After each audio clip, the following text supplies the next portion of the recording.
Once upon a time, in a small village, there lived a little boy named Rohan. Rohan had a deep love for animals, and he often ventured into the forest to explore.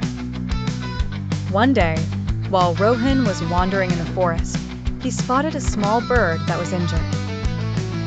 Rohan gently picked up the bird and took care of it. Gradually, the bird healed and formed a bond of friendship with Rohan. The bird revealed all the secrets of the forest to Rohan, and Rohan provided the bird a place to live on a tree near his home.